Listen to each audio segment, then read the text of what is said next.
Hello viewers, আমি সিলেটে যে কাকন চায়ের দোকানে আছে। কাকন চায়ের নিজস্ব স্টল এটা ভাই আছে। ভাই আপনার নামটা কি? আমার নাম তামিম। আমিন ভাই বসে এখানে বিভিন্ন বিভিন্ন ভাই এটা কি এটা শ্রীমঙ্গলের না? এটা শ্রীমঙ্গলের। এটার দাম কত? এটার দাম 300 টাকা। এটার দাম 300 টাকা। কতটুকু আছে এক প্যাকেটে? হাফ কেজি আছে। Half KG. আর এটা ভাই এটা আপনাদের নিজস্ব সিলেটের চা পাতা, এটা সিলেটের চা পাতা। মালচরা চা বাগান, মালচরা চা ও বাগান। আচ্ছা আচ্ছা, এটা হাফ কিলো কত? 220 টাকা। আচ্ছা আচ্ছা। আর এই যে বয়ম দেখা যাচ্ছে একেবারে প্যাকেট করে রাখছে, এটা আপনার হাফ কেজি আছে, এটা ছিল 200 টাকা। এটা হাফ কিলো 200।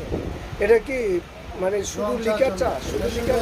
লাল চা, এটা লাল চা দুধ চা, এগুলো দুধ চার জন্য, এগুলো লাল চা খাইলে অল্প পকেট। আর এটা কি ভাই